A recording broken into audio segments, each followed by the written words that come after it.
How long? That's one of the questions you dread being asked, because very often the answer is probably going to be forever.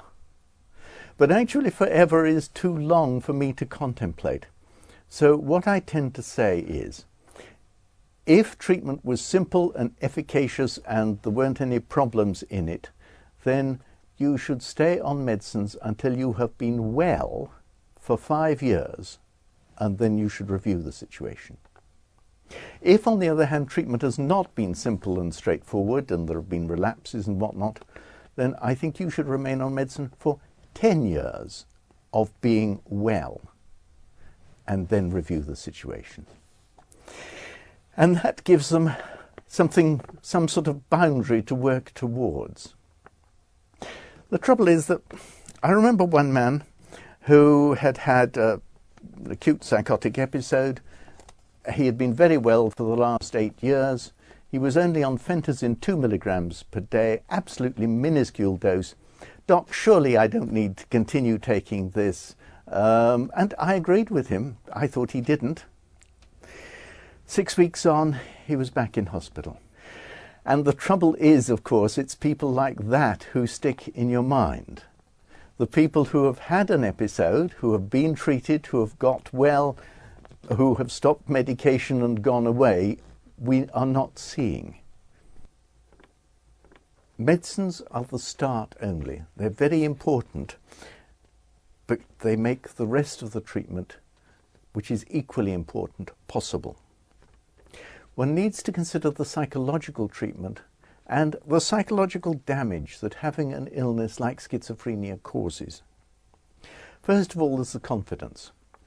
If I had a heart attack, I would wander around for a bit of time afterwards thinking, am I going to be all right?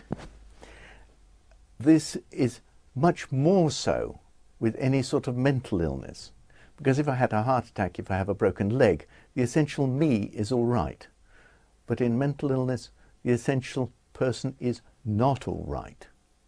And the loss of confidence can be quite profound, and it can be quite masked, and you should look for it. Then there's the stigma of mental illness. I think mental illness ought to be just another illness like anything else. But regrettably, in many people's minds, it is not. There is a stigma, and people need help in getting over this. Sometimes people go into denial, and this is different from insightlessness. Insightlessness might be, yes, I know I was in hospital, I know I was under a section of the Mental Health Act, but I've been fine, there's been nothing wrong with me at all. That's insightless.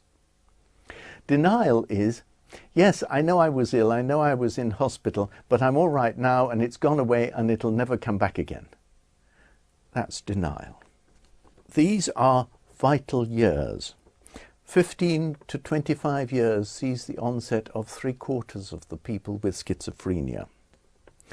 These are the years when one makes friends, where one goes in for one's training, when one starts a job, when one leaves home, and it's quite likely to be when you pick your partner.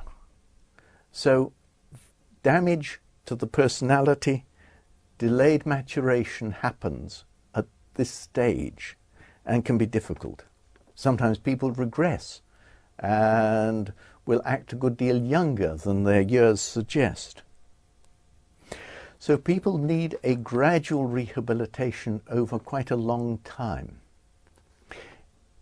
If we met somebody who had broken down with schizophrenia whilst at university, we would say to them, you need at least a year off before you attempt to go back.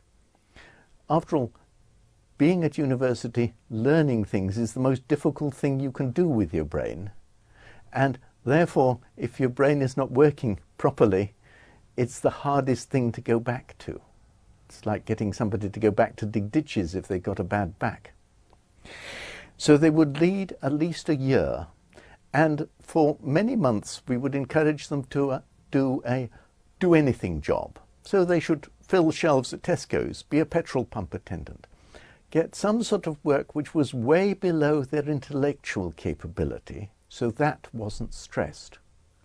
And get used to having to get up in the morning having to follow rules, having to follow a routine, and hopefully having the satisfaction of having a pay packet at the end of the week. Gradual rehabilitation. You must remember that stress can make schizophrenia worse.